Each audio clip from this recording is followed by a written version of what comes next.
Hello दोस्तों, किसी भी व्यक्ति के लिए उसकी शारीरिक सेहत के साथ साथ उसकी मानसिक सेहत का ख्याल रखना भी बहुत ज़रूरी होता है। लेकिन मानसिक सेहत या मानसिक बीमारियों के बारे में हमारे समाज में बहुत सारी गलत धारणाएं फैली हुई है। वर्ल्ड हेल्थ ऑर्गेनाइजेशन या WHO हर साल 10 अक्टूबर को वर्ल्ड मेंटल हेल्थ डे मनाता है। इसी अवसर पर हम मानसिक बीमारियों से जुड़े कुछ मिथ्स और उनकी सच्चाई के बारे में जानेंगे, इसलिए हमारे साथ इस वीडियो में अंत तक बने रहिए।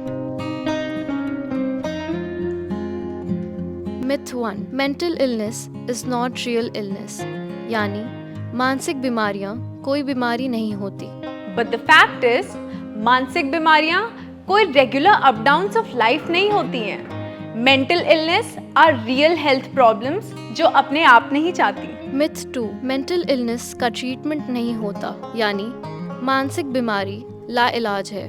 बट द फैक्ट इज सही समय पर एक्सपर्ट की मदद से मानसिक बीमारियों का इलाज संभव है। Myth 3, mental illness will never affect me, यानी मुझे मानसिक बीमारी कभी नहीं हो सकती, वो केवल कुछ विशेष प्रकार के लोगों को होती है। But the fact is, 1 in 4 Indians experience mental illness at some point in their life. शायद आपको ना हो, लेकिन हो सकता है आपके किसी परिवार वाले को, आपके किसी दोस्त को, या आप जिनके साथ काम करते हैं उनको मानसिक रोग हो। मिथ 4, मेंटल हेल्थ प्रॉब्लम्स कमज़ोर दिमाग की वजह से पैदा होती हैं। अगर आपका दिमाग मजबूत है तो आपको कोई भी मानसिक रोग नहीं हो सकता। जी नहीं, किसी भी इंसान की अपनी एबिलिटी पे डिपेंड नहीं करता है कि वो अपनी मेंटल हेल्थ प्रॉब्लम को कंट्रोल कर पाएगा या मैनेज कर पाएगा। कोई भी इंसान जब किसी फिजिकल प्रॉब्लम के थ्रू जाता है, फॉर एग्जांपल किसी को जब जॉन्डिस होता है, किसी को कोविड हुआ था या किसी को कोल्ड कफ होता है, इसका मतलब ये नहीं है कि हम उन्हें कहें कि आप अपना दिमाग मजबूत करो, मन पक्का करो और बीमारी चली जाएगी या बीमारी होगी ही नहीं। इसका मतलब ये है, चाहे वो मेंटल हेल्थ प्रॉब्लम है या चाहे वो फिजिकल इलनेस है, किसी भी बीमारी के होने के बहुत सारे कारण हो सकते हैं और वो कारण आपके बायोलॉजिकल, आपके साइकोलॉजिकल और आपके एनवायरमेंटल फैक्टर्स पे डिपेंड करते हैं। Myth 5, therapy and counselling normal बातचीत है, इससे कोई मदद नहीं मिलती।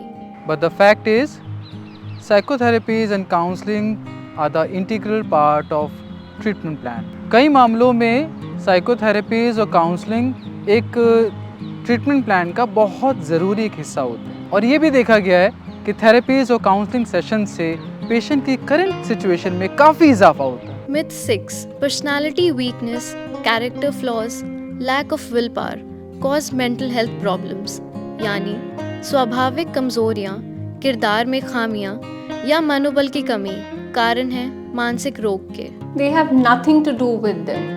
मानसिक बीमारियों का कोई सिंगल कारण नहीं होता। Instead, they have a combination of biological, psychological and environmental factors, जैसे कि genes, brain chemistry, physical illnesses, life experiences such as trauma, neglect, abuse, stressful events, history of family psychiatric illnesses, unhealthy habits and substance abuse. Myth 7, people with mental health problems are violent, यानी मानसिक बीमार लोग ज़्यादा गुस्से वाले और हिंसक होते हैं। बल्कि फैक्ट ये है कि ज़्यादातर लोग जो कि मेंटल इलनेस से पीड़ित हैं हिंसक नहीं होते हैं, और देखा ये गया है कि सिर्फ 3 से 5% लोग जो कि मेंटल इलनेस से पीड़ित हैं हिंसक क्रियाओं में जुड़े होते हैं। बल्कि इसके विपरीत ये देखा गया है कि जो लोग मेंटल इलनेस से पीड़ित हैं वो लोग ज़्यादा विक्टिमाइज किए जाते हैं नॉर्मल लोगों से। Myth 8, I can't do anything for my family member who has mental health problem, यानी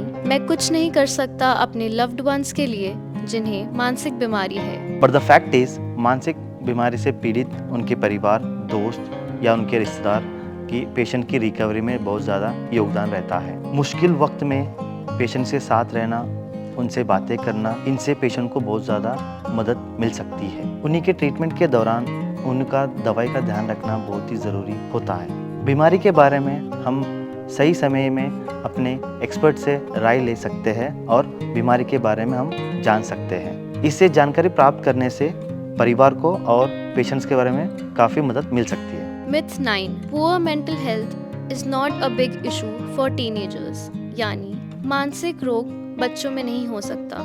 हालांकि सच्चाई ये है कि इन मानसिक रोगों के जो सिम्टम्स और साइंस हैं, लक्षण हैं, वो अर्ली चाइल्डहुड से नज़र आने शुरू हो जाते हैं और इन छोटी छोटी चीज़ों को अगर हम नज़रअंदाज करते रहते हैं तो उम्र भरते टीनेजर्स और एडोलेसेंट्स की एज में आते आते ये एक फुल फ्लेज्ड मेंटल इलनेस का रूप ले लेती है। दोस्तों, आशा करता हूँ इस वीडियो से मानसिक बीमारियों के बारे में जानकारी प्राप्त करने में आपको मदद मिली होगी। मानसिक बीमारियों का इलाज किसी भी अन्य शारीरिक बीमारी की तरह संभव है।